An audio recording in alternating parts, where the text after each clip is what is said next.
como primera precisión, que me honra mucho que me presenten como doctora, pero yo no soy doctora. En Chile los abogados somos llamados abogados, en mi caso yo soy juez, me dicen magistrado, pero el grado de doctor, el grado académico de doctor, es luego de rendir el curso de doctor, que son varios años más. En mi caso yo soy magíster, en consecuencia pretencioso de mi parte decir que soy doctora cuando no lo soy en verdad. En Argentina le cuento que a todos los abogados. Eso. Y lo otro que me llamó la atención y quisiera apropiarme estas palabras, en cuanto a que ayer bastantes panelistas, o sea, público, se me acercó preguntando respecto de la situación de Chile. La situación que correctamente dio mi amiga y colega Nel Greven ayer. Solamente he de complementar lo que ella dijo, en el sentido de que en Chile, según la Sociedad de Comercio, se han establecido 8 clases sociales. Y al haber 8 clases sociales, ustedes entenderán que las pensiones de alimentos y el cumplimiento de las mismas es absolutamente distinto en uno u otro caso. Eso dice relación con el monto de la pensión y también con el monto y la forma de ejecutar. Nel hace exitosa y abnegadamente su labor en el juzgado de Pudahuel, que es un barrio de Santiago, y yo trabajo en el juzgado de Santiago, que es otro barrio de Santiago, otro ayuntamiento, otra municipalidad, otro, como ustedes les digan. En consecuencia, si bien es efectivo todo lo que ella dijo, yo también quiero decir que hay ocasiones en que sí me corresponde, por ejemplo, establecer como una pensión de alimentos $7.000 y los cumplimientos también son distintos en atención a bienes inmuebles que las partes tengan y desde luego en general a los funcionarios públicos decretar la retención. Bien, dicho esto sea entonces y tremendamente agradecida, empiezo mi exposición en lo que dice relación al bullying. Y al respecto, bueno, el bullying es una realidad que ha existido siempre, no es un asunto nuevo, pero que lamentablemente se ha considerado un proceso normal y que dentro de una cultura de silencio que de pronto podemos tener, ha ayudado a esta perpetuación. Sin embargo, como ha dicho Patricia, esto ya no está siendo tolerado por las personas que nos preocupamos efectivamente por los niños, y es en ese entonces que se está empezando a trabajar más seriamente desde el año 1998 por un doctor noruego, Oswald, que en atención a una seguidilla de suicidios que hubo en atención a este fenómeno en Noruega, se animó y empezó a estudiarlo. De esta manera, el pionero que trabaja este tema, el doctor noruego que ya lo señalaron, define el bullying, como sale ahí en la ponencia, que es un tipo de comportamiento agresivo, ejercido en forma intencional y repetido sobre una víctima que se encuentra, obviamente, en una posición de poder asimétrica a su agresor.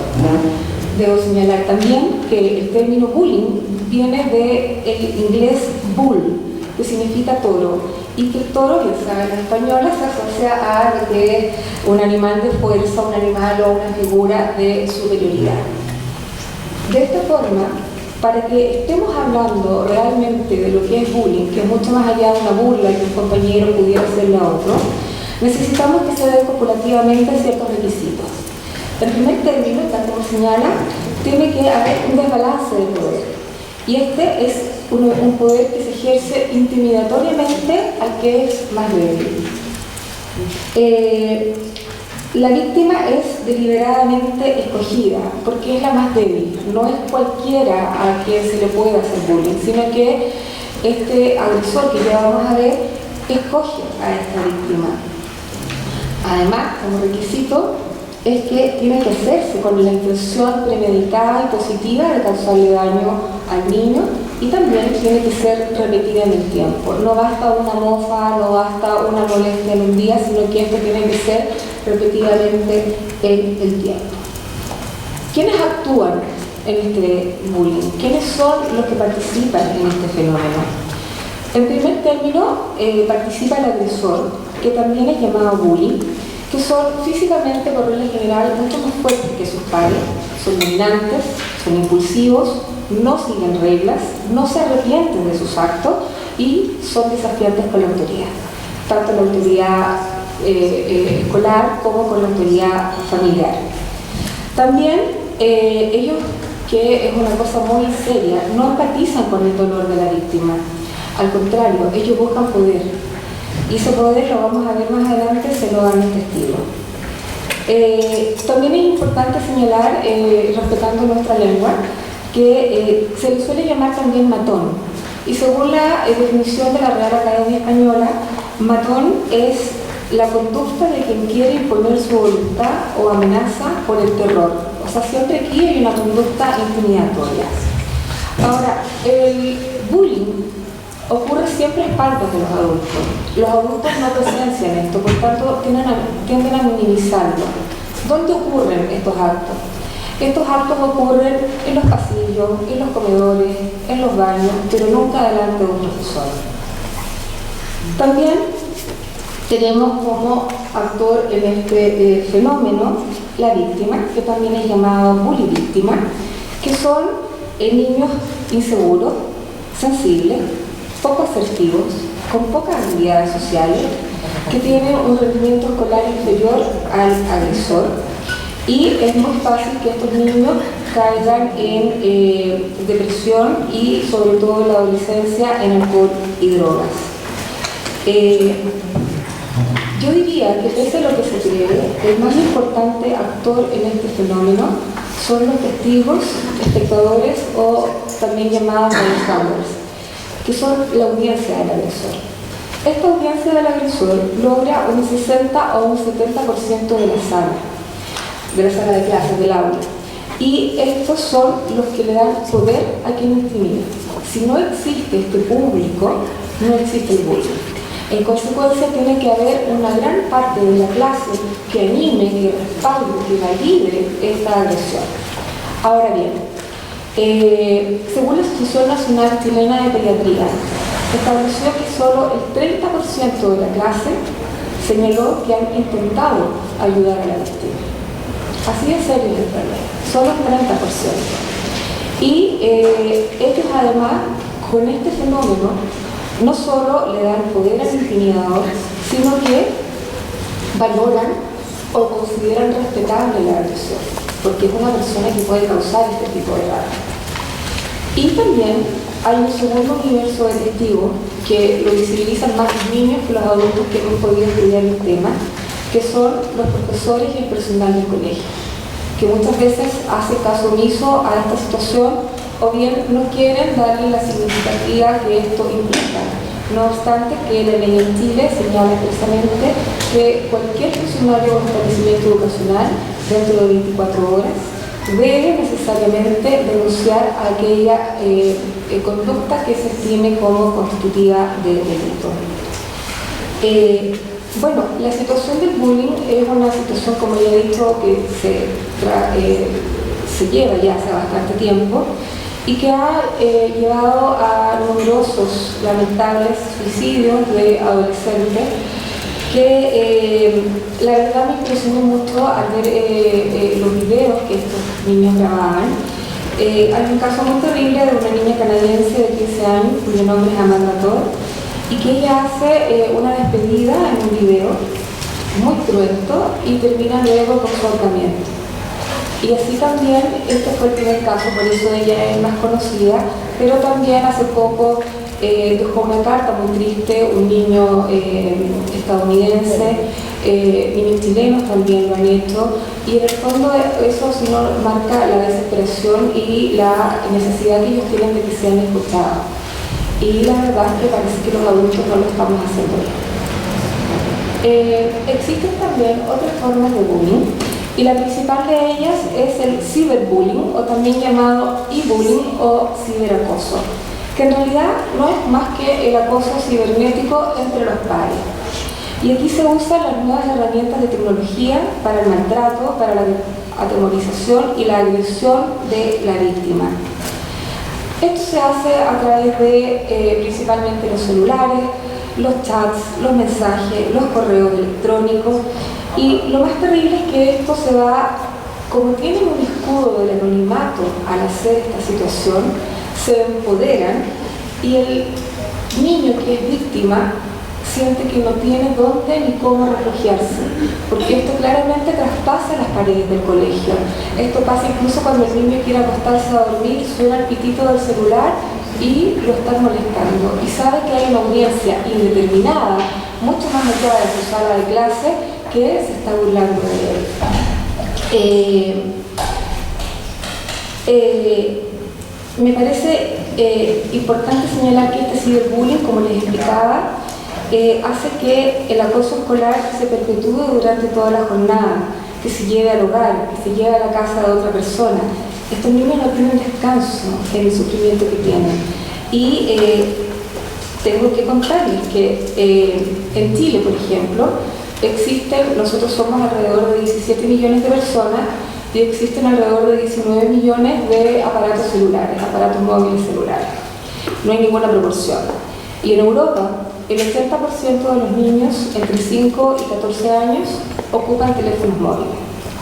También tengo que señalarles que más del 30% de los usuarios de Internet a nivel mundial son menores de edad. De esta manera, el ciberacoso, el ciberbullying reviste realmente una gran importancia y un gran trastorno en nuestros niños.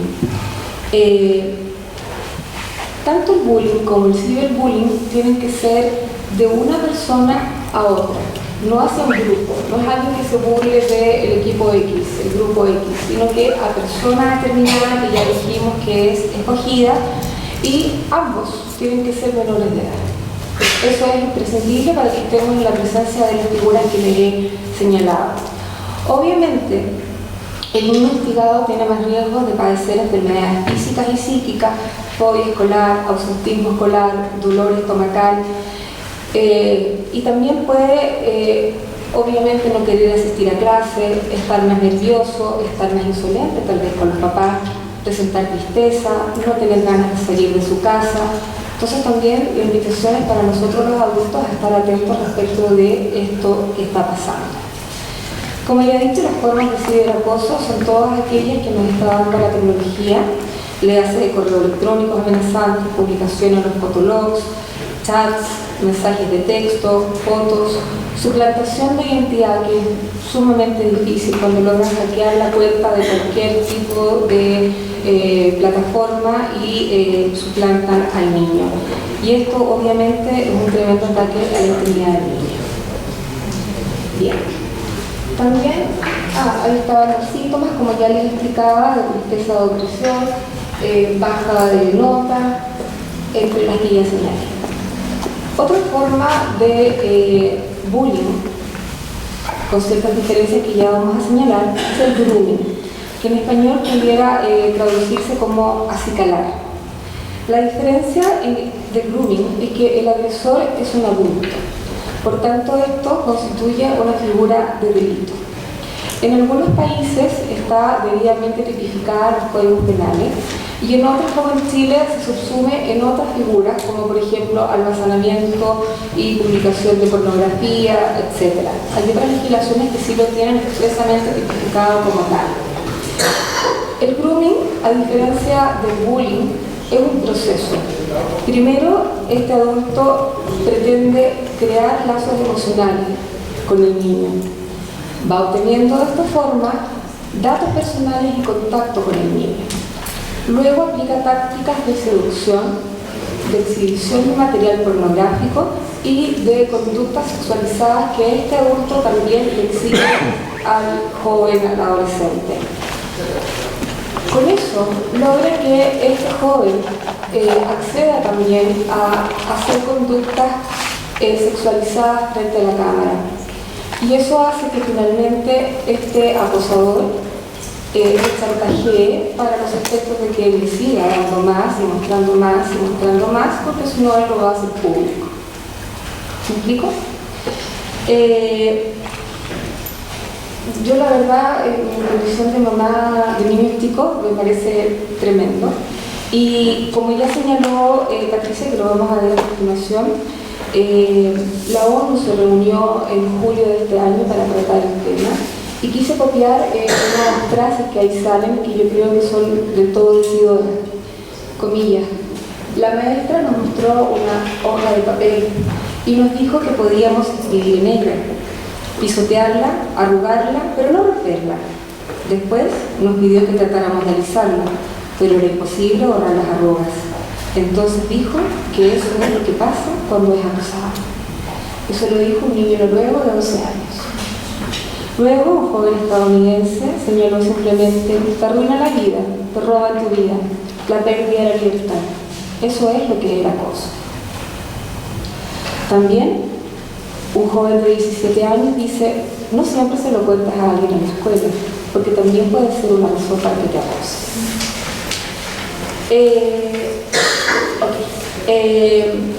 Quienes actúan en esto, voy a decirlo rápidamente, que es la familia, ¿verdad? Que tiene que ser quien los contenga, que señale que no tiene la culpa, el colegio, asegurarle al niño que no tiene la culpa y que no volverá a ocurrir. El Ministerio de Educación, que como ya lo veremos, lamentablemente en la mayoría de los países ha cedido el control del bullying a los establecimientos educacionales y no como Estado. También los prestadores de salud ya están en los primeros controles de lactancia dando cuenta a los padres de este fenómeno.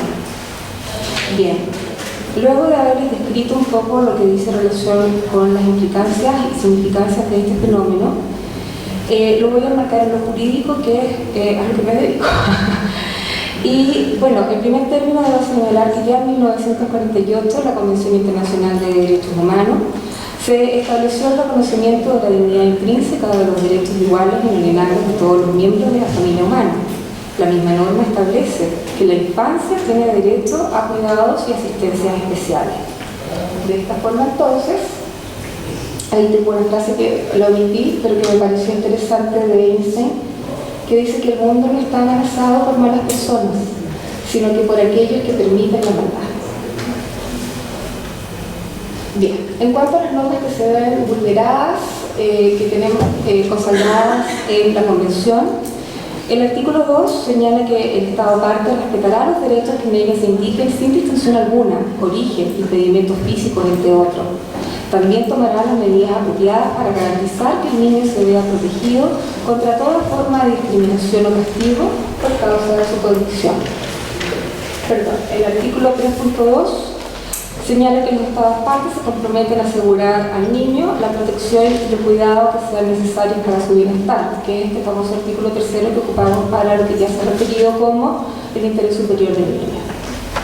También el artículo 16 dispone que ningún niño será objeto de injerencias arbitrarias o ilegales en su vida privada, su familia, su domicilio, ni ataques ilegales a su honra y reputación.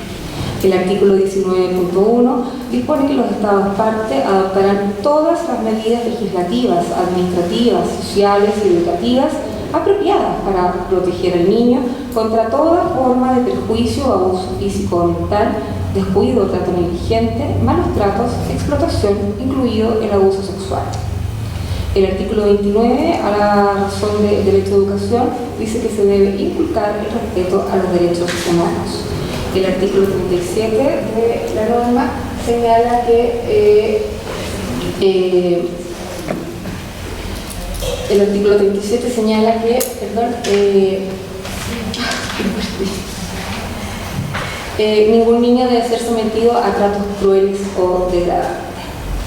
Bien, voy a apurarme brevemente lo que dice en relación a algunas legislaciones que tuve a la vista, y egoístamente voy a partir por mi país.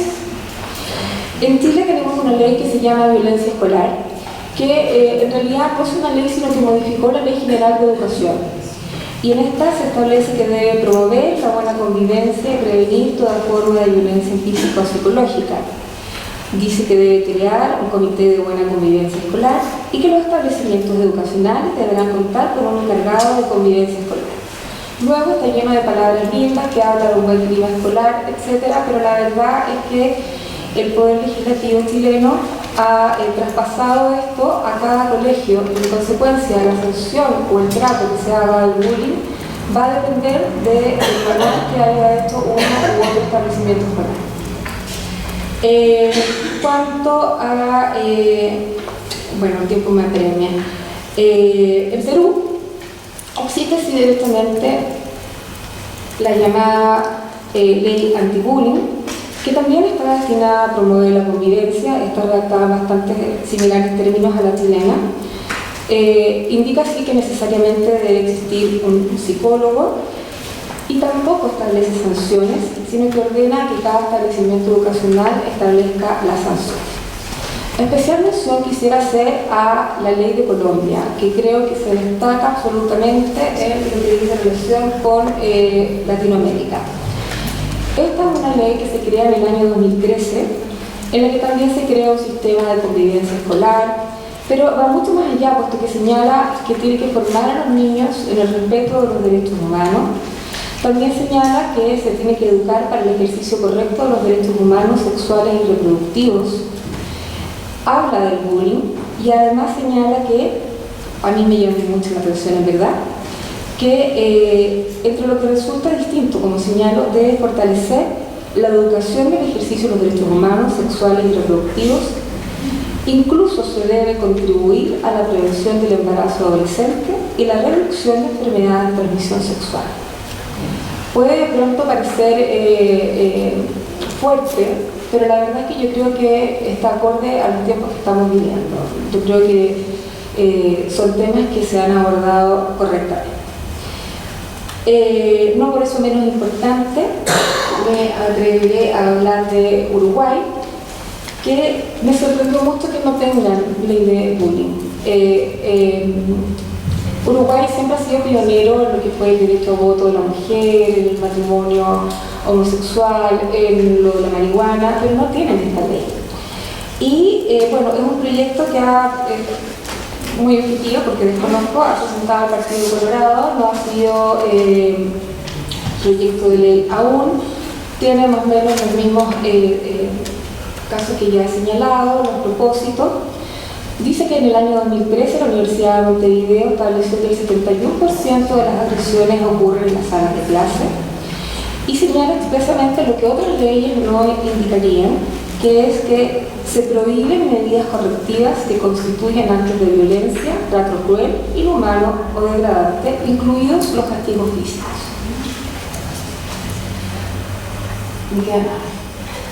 Ok, voy al segundo porque esto es importante. La Asamblea General de la ONU, el 26 de junio del año 2016, solo tuvo por objeto hablar del bullying, señalando que esto era negativo para los niños, con un alto costo social. Estableció que los niños son más acosadores que las niñas lo hacen de una manera más suave, que se ha apreciado también un acoso homofóbico y también respecto de la apariencia física, que esto es una de las principales inquietudes en todos los países y que por eso entonces la ONU tiene que hacerse cargo. También es importante señalar lo que señaló la ONU en cuanto al vacío jurídico eventual que pudiera haber, pero no lo hay. En atención a que si bien no existan en los Estados parte legislaciones que se refieren al respecto, esto no es un vacío jurídico porque las leyes de los países tienen las herramientas como para homologar y poder hacer frente al acoso, normas constitucionales, penales, civiles, educativas. Entonces no podemos no hacer nada frente al bullying, frente a una ausencia de ley. Y señala que la legislación es un valioso instrumento para la prevención y para la respuesta, razón por la cual insta a que las legislaciones nacionales efectivamente aborden el tema como el derecho corresponde y también como dignidad de los niños corresponde. Por último, voy a hablarles del método Kiva, que es un método que se ocupa en Finlandia. Ustedes bien saben que es un país pionero y exitoso en todo lo que habla de políticas de educación. Y este método Kiva es el sinónimo de una palabra, perdón, un diminutivo de una palabra finlandés, y también el finés significa algo agradable. Básicamente aquí se intervienen los niños en 3 etapas escolares: a los 10, a los 7, a los 10 y a los 13. y se les hace una veintena de clases en cada oportunidad para presentarles lo que es el bullying y para presentarles cómo tienen que actuar frente al bullying. Y en el fondo los insta, obviamente, a no ser agresores, pero principalmente los insta a no ser testigos o espectadores que validen esta agresión. ¿Me explico?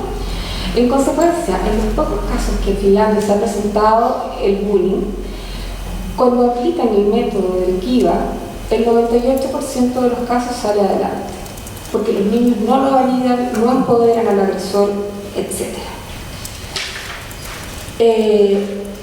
La jurisprudencia me la preguntarán en el coffee break y voy a terminar con esto nada más, que dice que el maltrato entre escolares es común, pero no por eso debe ser aceptado por nadie, y que el acoso trae nefastas consecuencias para víctimas, victimarios y testigos. Yo voy a dejar a disposición de la academia, que es más extenso, tiene un poco de jurisprudencia chilena también, y espero que haya sido un barniz suficiente para que podamos afrontar. Muchas gracias.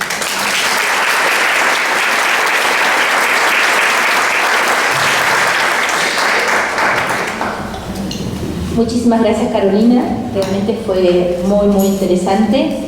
Y ahora vamos a tener el honor de escuchar a Isabel Bonilla Moreno. Isabel es licenciada en Derecho, es abogada en ejercicio de la profesión en Almería, es especialista en Derecho de Familia, es miembro de la Junta Directiva de la Asociación Española de Abogados de Familia, miembro de la Junta Directiva de la Asociación Iberoamericana de Justicia Terapéutica, es miembro de esta academia, miembro del Grupo Europeo de Magistrados por la Mediación, miembro constituyente y de la Junta Directiva de la Asociación de Abogados Colaborativos de Familia, miembro del Foro de Juristas Hispano-Marroquí y directora de la Mesa de Derecho de Familia. Asimismo, es miembro del grupo de expertos nombrados por la EAFA en los proyectos de ley de coparentalidad y ley de reforma y jurisdicción voluntaria. Es coautora de la guía práctica sobre la prueba de especialistas en el marco del proceso de familia para la elaboración de unos informes de custodia de calidad. Asimismo, es profesora del posgrado en divorcio y separación en las universidades de Almería, San Sebastián, Pontevedra y Santiago de Compostela. Isabel, te escuchamos.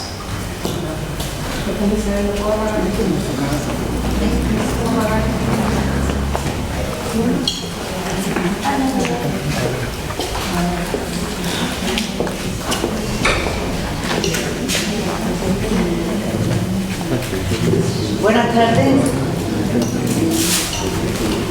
Es para mí una gran satisfacción y un honor poder estar esta tarde con ustedes. Además, estar en este pequeño pero gran país y haber sido tan bien acogida y con tanto cariño por todas las compañeras que están aquí de Uruguay, y me he sentido, la verdad, como en mi casa. Quiero dar las gracias a la organización por haberme invitado a que trate este tema que yo, con anterioridad a prepararlo, sabía cuando hay un problema de un niño, a mí me interesa mucho, me preocupa mucho, pero he tomado conciencia de la gravedad de este problema tan enorme, tan global y tan acuciante, de dar una respuesta por parte de toda la sociedad a raíz de la preparación de esta exposición. Yo tenía preparada mi exposición tratándola eminentemente desde todos los aspectos jurídicos. Pero ayer, oyendo a Zulema, me llamó la atención cuando hablaba de la responsabilidad. Hablaba de una responsabilidad profesional, pero también hablaba de una responsabilidad personal. Y empecé, pues eso, que por dentro a mí me llamaba el ser capaz de transmitirle a ustedes no solamente qué pasa con la regulación, con la legislación española, sino que quería también transmitirle a ustedes, por esa responsabilidad personal de la que hablaba Zulema, qué sentido y ¿Cuál es mi compromiso a raíz de haber tomado conocimiento de este tema? Como no tenía nada de esto preparado, pues esta mañana, pero sí había investigado mucho, había recogido mucho material. Pues esta mañana me levanté temprano y espero que poder llegarles, porque he recopilado aquellos datos que para mí han servido para darme cuenta de la inmensidad y gravedad de este problema que todos tenemos tan cercano. Y cuando digo todo, anoche, como ya estaba pensando, bueno, hice una pequeña encuesta entre los miembros de la delegación que venimos de España, y resulta que todos tenían o bien familiares o de alguna forma tenían amigos muy cercanos que sus hijos habían padecido de bullying. Con lo cual, pues, me hace pensar que esto no era solamente una casualidad. Por eso, esta mañana, ya cuando me he puesto a trabajar, lo primero que he hecho ha sido pensar lo que yo pensé cuando empecé a estudiar la sentencia. Y les voy a pedir 3 cosas a ustedes esta tarde. Una primera es que se pongan unos zapatitos, chicos. Vamos a ponernos que vamos a entrar a clase, que tenemos entre 6 o 7 años, que es la edad donde más sufren los niños el acoso. Vamos a tener esa edad. Los que quieran ser más mayores, por 7, pero vamos a ponernos. ¿Qué pasa? Para ponernos qué pasa, voy a leerle una sentencia de la Audiencia Provincial de Madrid del 11 de mayo del 2012. El ponente, el ilustrísimo señor don Fernando Delgado Rodríguez, seguramente será amigo de Pilar, que está con nosotros, y que dice así, esta sentencia lo trata en el fundamento de derecho tercero, y dice que se describen los hechos determinantes de la decisión del padre. En una primera fase de hostigamientos, no se escucha. ¿No se escucha? En una primera fase de hostigamiento. Sí. ¿Así se oye mejor? ¿No? A ver, ¿ya? ¿Así mejor? ¿Sí? Gracias. Bueno, pues entramos en clase.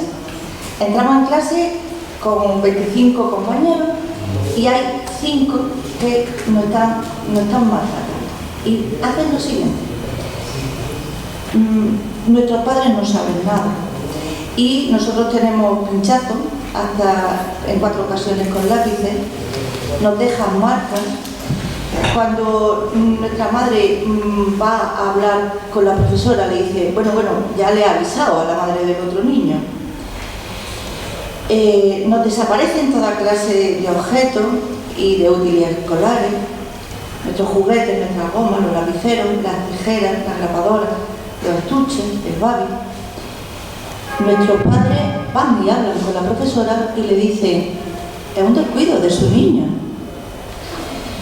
Pues no adoptan ninguna medida, alguna, cuando nos quitan la cartera, nos quitan el babi y nosotros nos ponemos muy nerviosos porque no podemos salir, hace frío y nos han quitado ya también nuestro abrigo para poder salir. Y cuando nuestros padres van y se lo dicen a la profesora, pues dicen que no, que el niño es que se retrasa. Cuando nos sentimos solos, porque en clase de informática nos dejan, porque no nos dejan jugar, en este caso, la profesora, vamos nosotros, se lo decimos a nuestra profesora, y nos dice, más vale estar solo que mal acompañado. Nos callamos, porque no entendemos nada de lo que nos está pasando, pero además sentimos miedo a la represalia de estos 5 niños. Nuestros padres no saben nada, porque apenas nosotros les decimos las cosas con cuentagotas. Seguimos el curso y cuando empieza el año siguiente no nos dejan jugar, continúan las amenazas, continúan los malos tratos. Y cuando va nuestra madre a decirle que no nos dejan que juguemos con el resto de los niños, porque el resto de los niños además han sido amenazados de que si juegan con nosotros, a ellos también le van a pegar. Cuando nuestra madre le dice que no nos dejen que juguemos, le dice: cómprele usted un balón a su niño y así jugarán los demás con él. Nos ponen a correr en el patio hasta que no podemos más, y cuando no podemos más nos pegan, nos arrinconan para pegarnos. Hay otro niño que nos mete la mano por el pantalón y hace unos ruidos obscenos. Todo esto, la profesora lo sabe y no hace nada. Y cuando nuestra madre ya dice alarmantemente: esto no puede seguir así, pues, y graba la conversación, entonces sale que efectivamente ya ellos se reúnen con la directora, con la profesora, con la psicóloga, y había solamente un niño, de todos estos 5 que nos acosaban, solamente un niño que sí fue reprendido por su padre. Este niño se llamaba Salvador. La profesora dice que eso son cosas de niños, y la directora le dice a nuestros padres que es una situación en la que el niño debe hacer frente por sí mismo. No le han dado ninguna importancia, pero al día siguiente de esta reunión, el niño, uno de los niños, de los acosadores, vienen con refuerzos, con sus hermanos mayores, para aún todavía amenazarnos y pegarnos más. La profesora, y en este caso también la directora, vieron normal que una hermana mayor vaya a defender a otro hermano. Es la sentencia provincial, quitando los zapatitos y quitando, que yo he dicho que cada uno de ustedes se ponga en esta edad, es el literal de este fundamento de derecho. Y no crean que he traído un caso el más fuerte. No, el más fuerte es cuando los niños se suicidan. Porque podría decirle que el año pasado, en octubre, Diego, con 11 años, se suicidó y dejó una carta diciendo que la única forma, sus padres tampoco sabían nada, que la única forma de evitar ese sufrimiento era no ir más al colegio, y que la única forma para no ir más al colegio era esa. Tampoco le he hablado de Arantxa, que también se suicidó el año pasado, en mayo del 2015. Y antes de venirme, en esa misma semana, antes de venirme de España, hay una chica, ahora mismo en Palma de Mallorca, con 8 años, que ha sido apaleada por 12 niños, y los niños tienen entre 12 y 14 años, que tiene un desprendimiento de riñón, una fisura en la costilla y está llena de angelico de moratorio. Esta es la realidad, y esta es la parte de responsabilidad personal. Veremos después todas las incidencias que tiene la vía penal y veremos todas las leyes y todo esto. Pero esta es la responsabilidad personal que yo creo que nosotros debemos tomar para evitar, junto con toda la sociedad, para evitar que sigan ocurriendo estas cosas, estos sufrimientos tan graves de los niños. Y para que tomen conciencia de la dimensión del problema, le voy a hablar de unas cifras que son muy elocuentes. Yo nunca he hablado de cifras estadísticas, pero ahora sí quiero hablarle. La segunda petición que le hago es que cuando yo esté hablando de los números y de los porcentajes, por favor, en la medida que puedan, pónganle cara a estas cifras de niños. No son cifras, son niños. En la Unión Europea tenemos más de 1.800 niños y adolescentes que se han suicidado. Tenemos 24 millones que sufren acoso, tanto presencial como el ciberacoso. 7 de cada 10 niños sufren el acoso. En España hay un informe muy solvente, el informe Cisnero 10, Fueron realizados con 24.990 alumnos entre 8 y 10 años, entre 1.150 colegios, y pone de manifiesto este informe que más de 500.000 niños sufren un acoso intenso, que el riesgo se multiplica por 4 en niños con 7 u 8 años. El 54% sufre depresión. El 15% han pensado alguna vez en suicidarse. Y el 60% de los acosadores acabará cometiendo algún delito antes de los 24 años.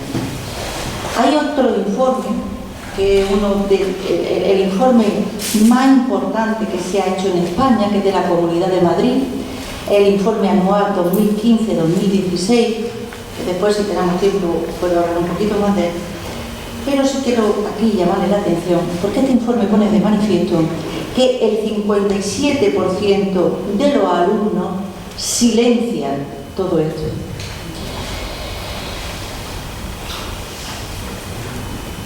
Si tomamos, estas son cifras del acoso escolar tradicional.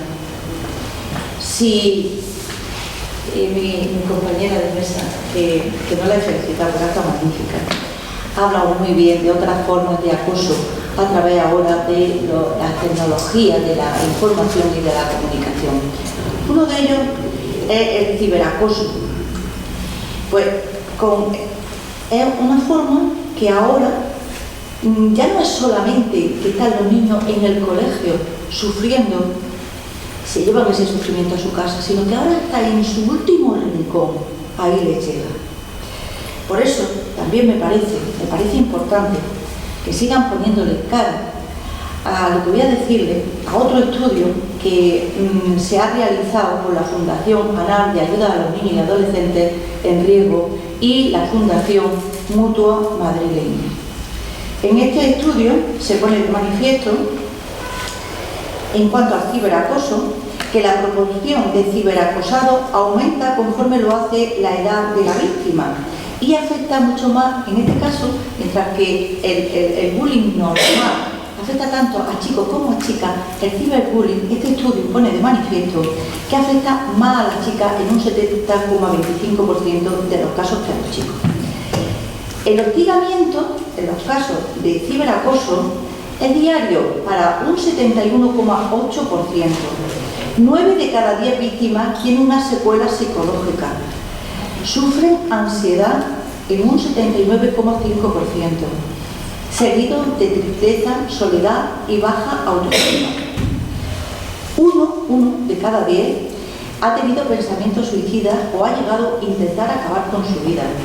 1 de 3 casos se considera de alta gravedad, porque la víctima recibe golpes, patadas y lleva más de un año sufriendo a diario, y este ciberacoso aumenta conforme pasa el tiempo.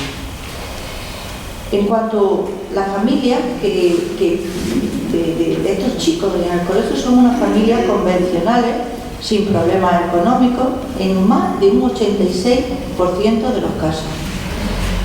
En cuanto a los ciberacosadores, pertenecen al mismo centro escolar que la víctima y suelen actuar en grupo. Normalmente son del mismo sexo que las víctimas. Y son adolescentes que les mueve una agresividad y una venganza especial. Los acosadores tienen un alto rendimiento. Son niños que van muy bien en clase, pero ¿saben qué pasa después de esto, que también lo pone de manifiesto este estudio? Que bajan, se desmotivan en su rendimiento escolar y termina fatal, sacando hasta malas notas. Niños que iban muy bien en clase. El informe de la Comunidad de Madrid, que antes les decía, sobre acoso escolar, habla de que el 90% se reproduce por ciberbullying actualmente. Todos los casos de acoso se vienen ahora reproduciendo en un 90% por ciberacoso. Con lo cual, la gravedad de estas cifras, ustedes que le han puesto cara ya a estos niños, pueden pensar mejor lo que está pasando. Esta es la parte que yo quería transmitirle a ustedes, para que nos duela y que sintamos el corazón latir cuando cada vez que a partir de ahora sintamos aquí hay un caso y que tomemos también las riendas para que en donde estemos, que esto nos vuelva a pasar. La Fiscalía Superior de Andalucía alerta sobre la proliferación de las redes sociales a través de todas las plataformas para la comisión de delitos en violencia escolar. Y alerta a los padres, porque Carolina explica perfectamente las estadísticas, porque también en la Unión Europea la comunicación de la Comisión al Parlamento Europeo, al Consejo, al Comité Económico y Social y al Comité de las Regiones ha puesto de manifiesto cómo la utilización de Internet y de los teléfonos móviles está en unos datos estadísticos que son alarmantes. Fíjense, los niños entre 15 y 16 años se conectaron por primera vez a Internet a los 11 años. Sin embargo, los niños de 9 y 10 años, a los 7 años, ya estaban conectados a Internet. Para todo esto se ha elaborado en Europa una estrategia en favor de una Internet más adecuada para los niños. Se articula en torno a 4 grandes pilares: crear un entorno en línea que sea más seguro para los niños y estimular los contenidos en línea de calidad para los jóvenes. En cuanto, ¿qué podemos hacer? Lo primero que podemos hacer es tener una educación que sea distinta de los valores que vienen transmitiendo la sociedad. La prevención, antes de empezar a ver cómo educar, tendríamos también que plantearnos si parte de la raíz de este problema tan grave para nuestros menores no viene de una sociedad más dura y más individualista, y de una sociedad que cada vez está siendo más competitiva, más insolidaria y más violenta. Porque con esto de que los niños muchas veces nos preocupa nada más que en el colegio vayan, que salgan buenas notas, quizás estamos abandonando el transmitirles como padres muchos valores que son absolutamente necesarios para el desarrollo y para sus propias vidas. Esos valores de convivencia pacífica, de responsabilidad, de solidaridad, harán que nuestros hijos se críen en un ambiente muy distinto al que muchas veces vienen viviendo en la familia. La Fiscalía General del Estado, en la memoria del 2013, llamaba la atención cómo muchos comportamientos delictivos responden a modelos educativos que son absolutamente laxos en cuanto a una forma de poner límites. No hay reglas, no hay límites. Hay una falta de supervisión y de control por las conductas de nuestros hijos. Entonces, la prevención viene por esa educación de los padres, en primer lugar. En segundo lugar, viene también por los centros escolares, que aunque hay unos planes de convivencia, hay un plan estratégico en España de convivencia, sin embargo, después vemos como en muchos casos, esta sentencia que le he leído antes de la Audiencia Provincial de Madrid, dice, había un plan de convivencia escolar. Sin embargo, en este centro no se seguía. Hay que seguirlo. Tan solo, en el caso que le he leído de la Audiencia Provincial de Madrid, el niño se llamaba Ramón. A los 5 niños lo que le habían era castigado a 4 días sin recreo. No habían aplicado el programa. Los centros tienen que estar absolutamente vinculados con los planes, con el proyecto educativo, para que en su centro pueda llevarse a cabo bien esa educación en la calle. En cuanto a Andalucía, he de decirle que tenemos los protocolos de actuación en los supuestos de acoso escolar, vienen determinados por una orden. Hay un plan de convivencia en el centro y esos planes prevén la mediación. La mediación, para mí, es en el segundo estadio. Quizás en el primer estadio es la educación. La educación es la que va a hacer que no surjan estas conductas agresivas. Pero cuando surgen, tenemos rápidamente, ahí es donde está la clave, rápidamente hay que prevenirla. Cuando ha estado hablando Rosalía del plan Kiva, importantísimo todo cómo se desarrolla, y es que no pasa ni un minuto en el momento en que se ve hasta incluso cualquier agresión verbal para que ya el centro actúe. Es decir, en beneficio de este plan que está ya en Estados Unidos, en Italia, en el Reino Unido, en Holanda, y que en un 80% se han visto reducidos los casos de acoso escolar en estos países que se está estableciendo. Y tengo una buena noticia, en Uruguay ya el proyecto legislativo está en el Congreso y espero que salga bien, porque en Uruguay se ha copiado, es algo buenísimo al que se copie. Ojalá que en España, que ha sido presentado pero todavía nadie ha hecho nada por su implantación, que es una copia, el proyecto legislativo que hay de acoso escolar, la legislación, es copiando este plan, siguiendo este plan Kiva. En cuanto a la prevención, he de decirle también que es interesante saber que hay una plataforma que en España se ha llevado a cabo a través del Plan Director para la Convivencia y Mejora de la Seguridad en los Centros Educativos. Es una aplicación móvil que se llama AlertCop y es muy fácil de enviar cualquiera a la policía o a la Guardia Civil mediante ahí ya en la misma aplicación la denuncia anónima para que tomen inmediatamente la denuncia y se personen. Esta aplicación móvil es gratuita y tiene una alerta geolocalizada para la actuación inmediata.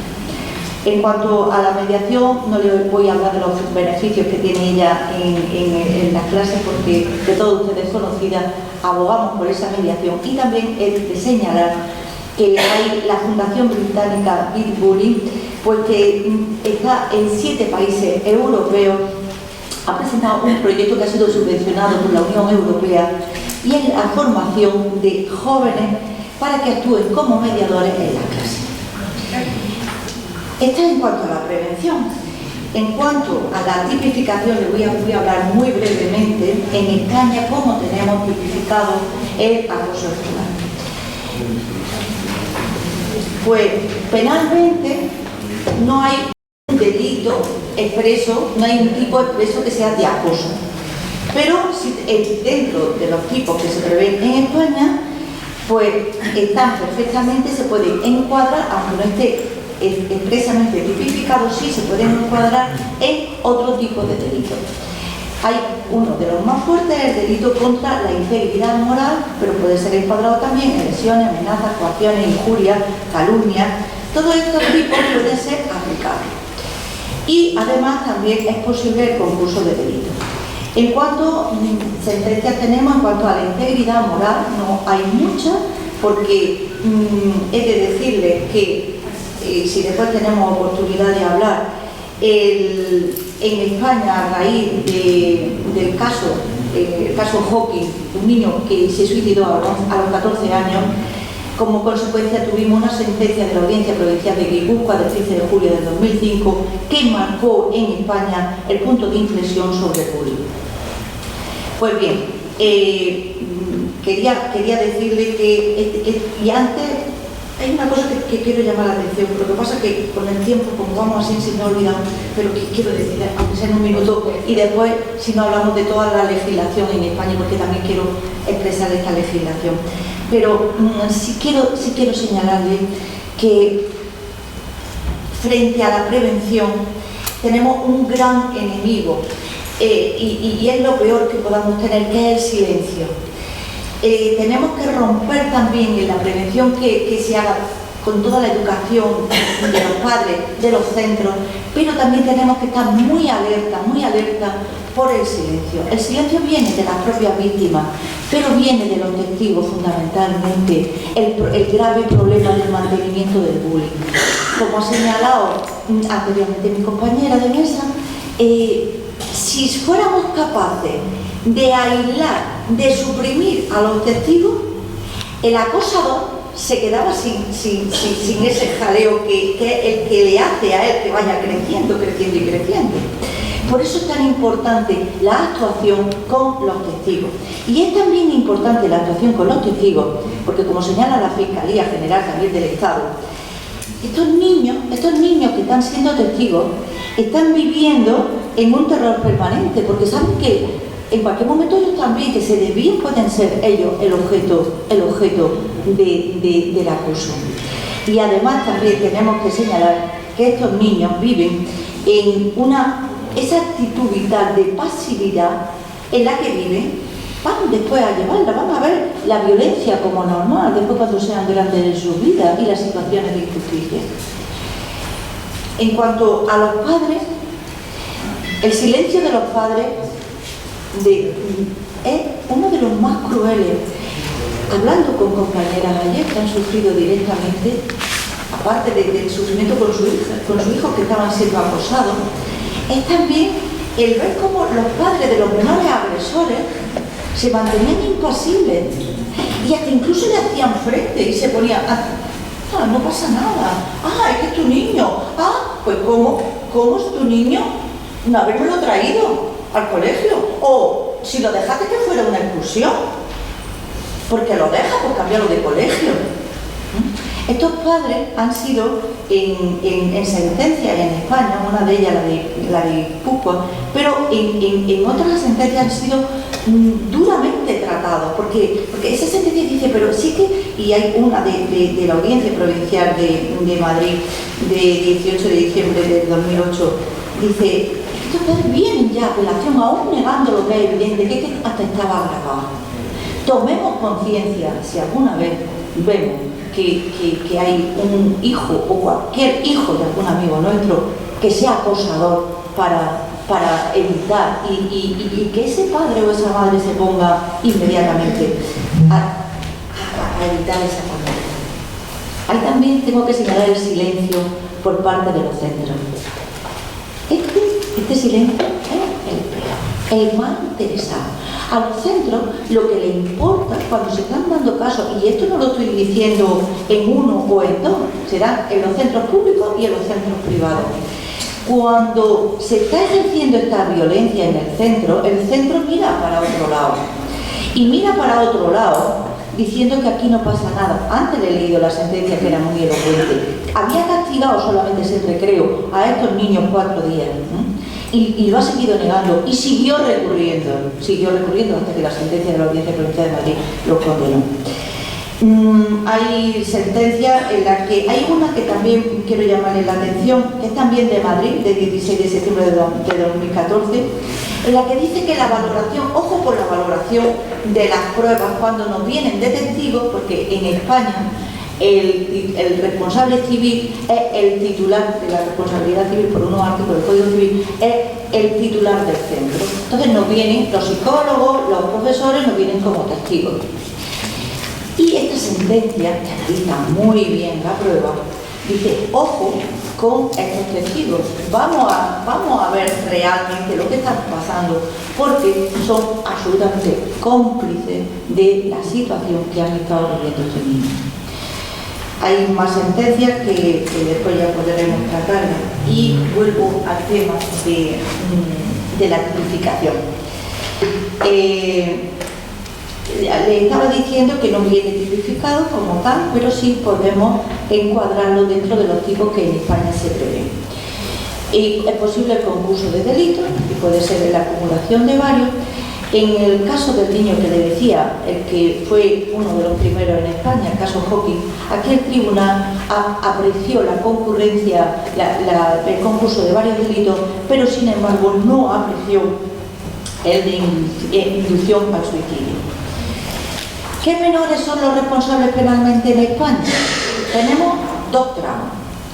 Uno para los que son menores de 14 años y otro para los que son menores de 18 años, que es donde está la edad penal, pero mayores de 14. Es decir, primero tenemos los niños de 14 años, vamos a distinguir, y los niños que son mayores de 18, pero menores de 14. Los menores, todo esto lo vamos a ver para ver la responsabilidad que hay como consecuencia de estas conductas ilícitas.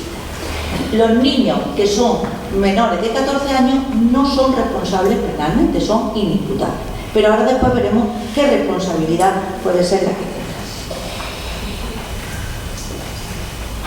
¿Hay? Sí. Bueno, ya. Pues ya está. Yo ya me he pasado, después hablamos de las penas. Son unas cuantías que vienen ya establecidas en sentencias siguiendo los baremos que al final Supremo ha aceptado, los baremos que se utilizaban para las lesiones de accidentes de tráfico y todo esto, y después veremos la pluralidad de regímenes jurídicos, si es posible, para la responsabilidad tanto civil como penal de los menores infractores.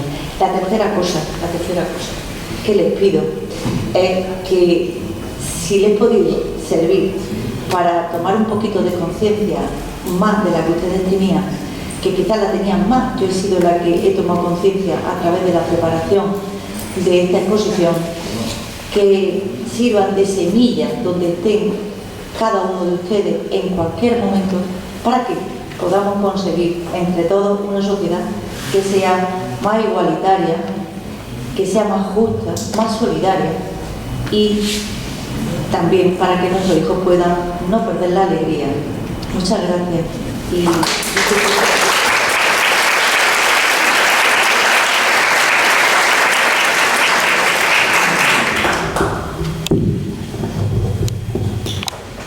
Bueno, agradecemos a nuestras dos excelentes ponentes y abrimos a las preguntas. Teresa, ¿vos querías hacer una pregunta? Yo quería hacer una acotación muy cortita, que es probable que, si bien no lo desglosado, en los casos de bullying con chicos así de las edades que vos Isabel nombraste, el acosador, en la mayoría de los casos, sufre el acoso en la casa o con otros adultos. Es decir, cuando trabajamos sobre el bullying, lo que tenemos que ver que el que está el bullying, el que dice sobre el bullying, es el que también está acosando a algún compañero, pero él tiene un problemita grande, por ejemplo en su casa o con otra gente, con otros adultos, que probablemente también sea de bullying. Quería decir eso, nada más. Muchas gracias, Teresa. ¿Alguna otra intervención? Sí, Rosalía. Bueno, también un aporte y en la línea de lo que acaba de comentar Teresa, y agradezco las exposiciones magníficas.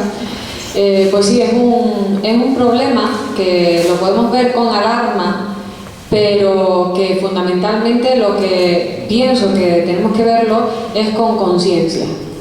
Conciencia y ganas de superar este problema, no solamente esperando que haya unas leyes que regulen penalmente o que nos sirvan para combatir el acoso una vez que ya se ha producido, sino fundamentalmente en la línea de la prevención, que aquí en la mesa se comentaba.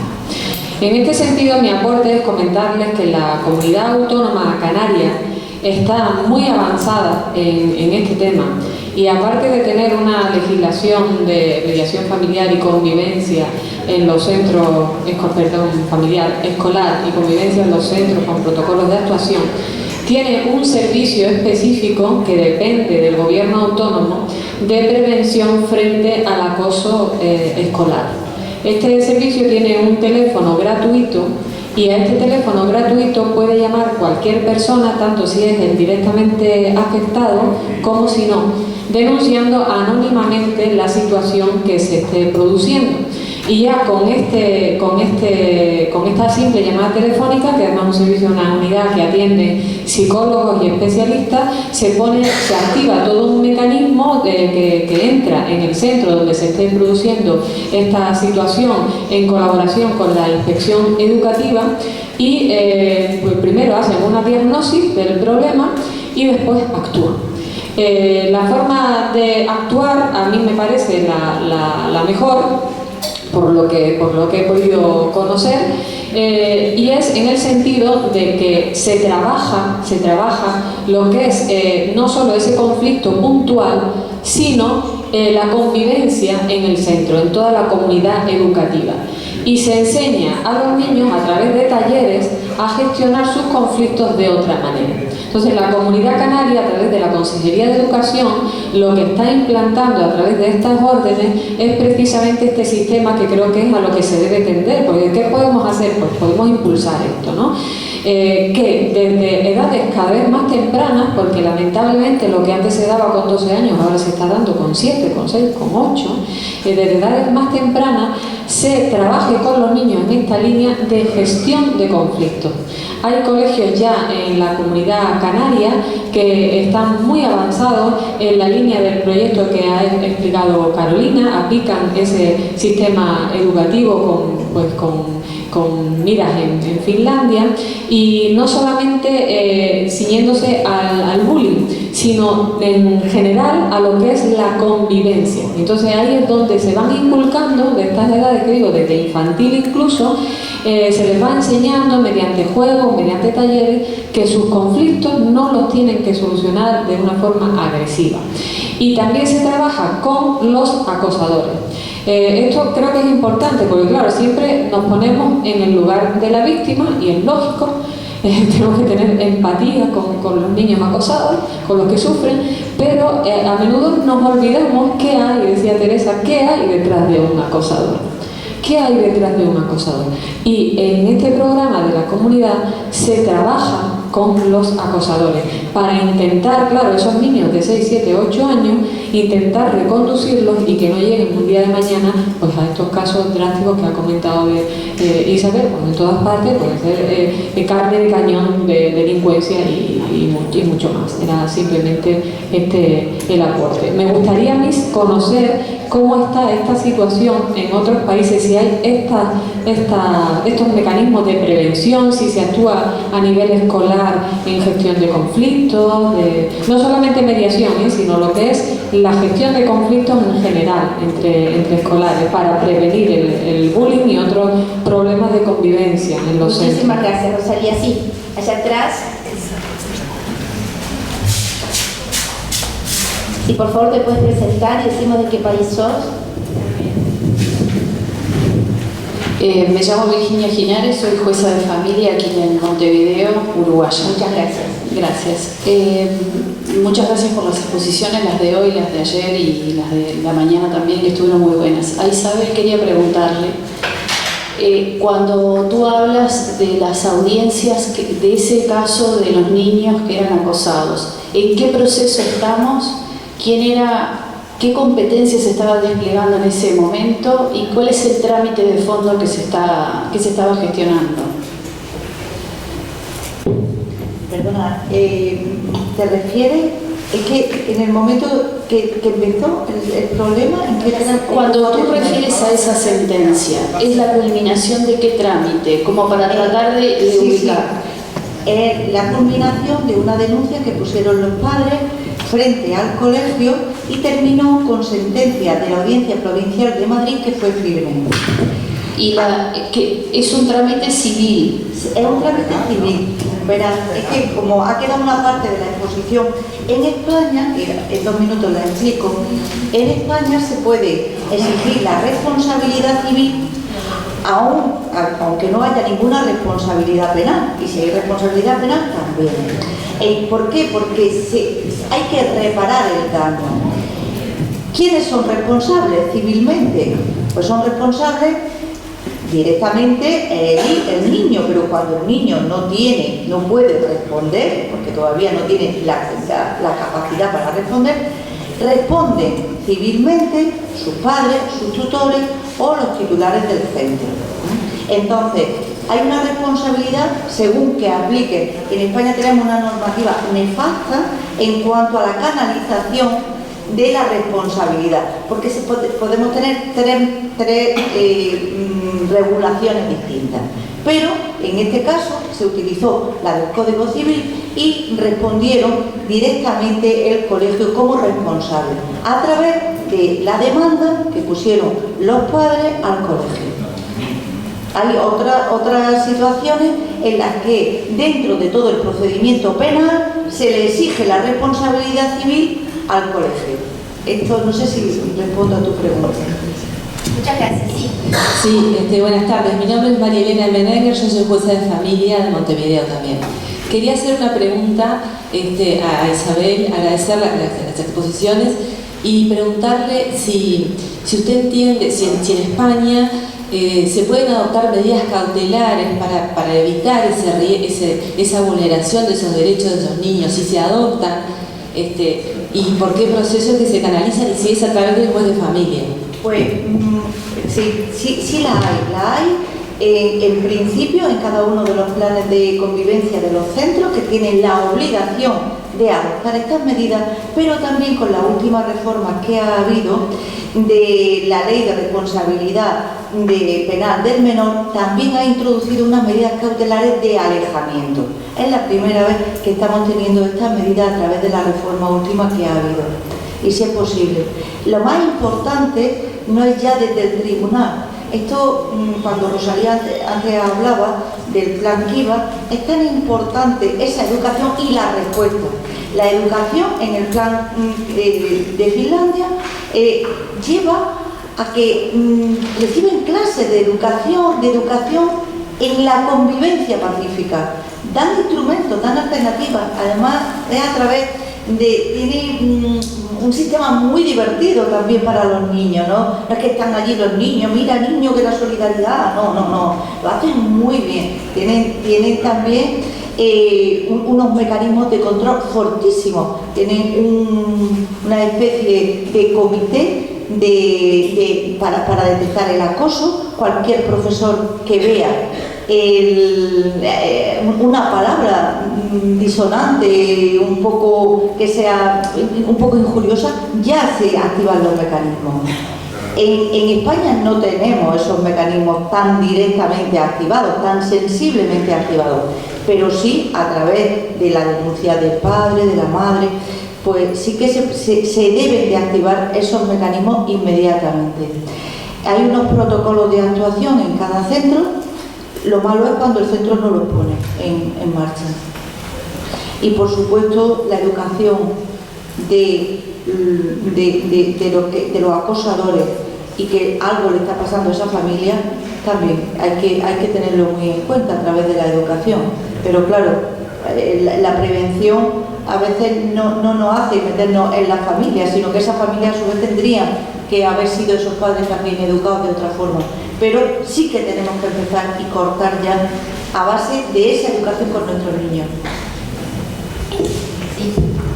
¿Alguna otra pregunta? Sí.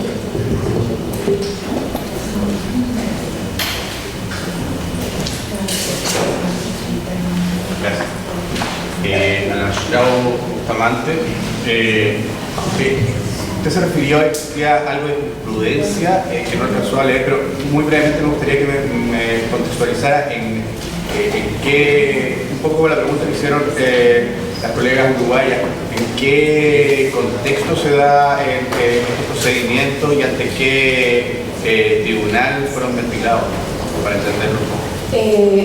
La mayoría de los casos que se han ventilado en Chile han sido por la vía de los recursos de protección que han interpuesto padres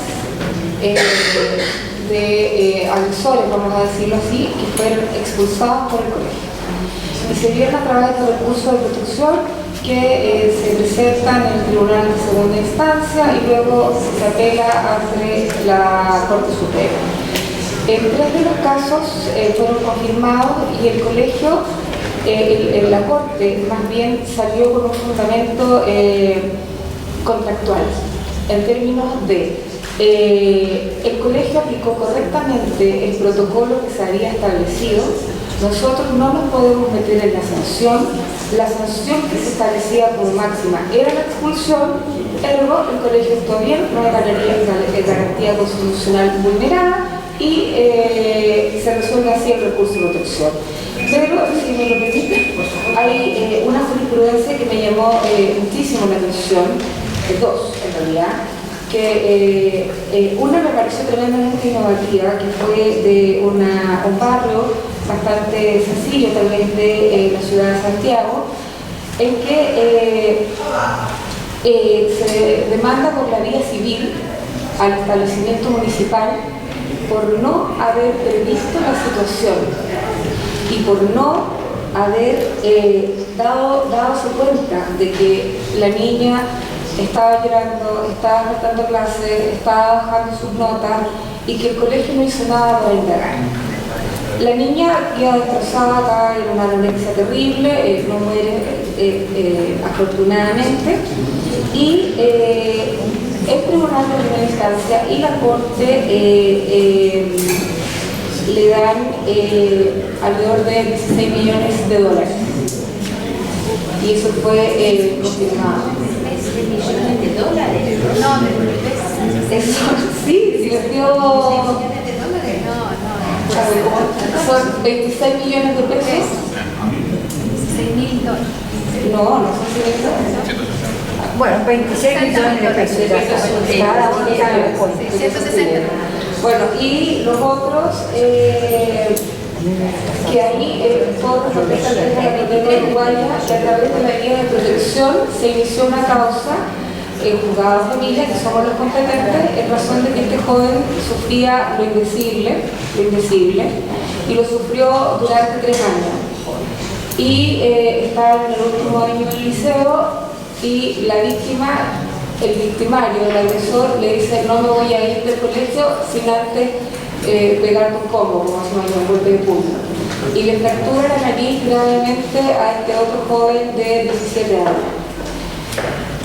Si bien esto fue iniciado en un tribunal de familia como causa de medida de protección, el otro adolescente, al igual que en España, como tenía entre 14 y 18, sí fue condenado por la ley de responsabilidad penal adolescente y se le condenó a 61 días de presidio con pena remitida. Y ahí volvió al tribunal de familia para las medidas cautelares de seguimiento en cuanto a terapia, control de impulso y lo que decía también la abogada argentina en cuanto a que hay que indagar obviamente en la situación familiar del agresor. Algo está pasando ahí que se está permitiendo este tipo de conducta. Después, colega, yo le comparto harta jurisprudencia nacional bien interesante por distintas vías que se han conocido. Muy bien. Sí. Quería recomendar un libro que me ha servido bastante y como hay una parte que no he podido terminar después, pero viene muy bien recogida en un libro de la profesora de la Universidad de Almería, Ana María Pérez Vallejo, que es bullying, ciberbullying y acoso con elementos sexuales desde la prevención a la reparación del daño. Perdón, Ana María Pérez. Ana María Pérez Vallejo. Es un libro súper actual que trata toda la responsabilidad. Es muy traumática cuando una familia tiene en España que poner en marcha el mecanismo de la responsabilidad. Hay 3 posibles jurisdicciones, la civil, la penal y la contencioso administrativo, y 3 regulaciones sustantivas: Código Penal, Código Civil y Ley de Responsabilidad Penal del Menor. O sea, es súper complicado, pero la verdad es que se va avanzando. Yo lo último que quería era también transmitir un mensaje positivo. Las legislaciones tenemos que ir empujando siempre al legislador, pero estamos nosotros, estamos los abogados llevando cada vez más sentencias a los juzgados. En España, como tenemos un legislador muy parco, son las sentencias las que vienen a hacer avanzar a la sociedad. Pero antes de esa sentencia ha habido un abogado que ha pedido esa petición para una sentencia. Así que creo que tendremos que seguir en esta línea. Bueno, agradecemos muchísimo a los panelistas y creo que sí, que tenemos que llevarnos una visión positiva en el sentido de que estamos acá reunidos hablando de un tema nuevo, novedoso, que en general no se ha tratado en jornadas anteriores, y esto demuestra que la preocupación puede dar paso a encontrar soluciones de prevención que son las únicas que en definitiva les sirven realmente a estos niños, ¿no? Así que bueno, muchísimas gracias y tenemos ahora un break a la que están todos invitados.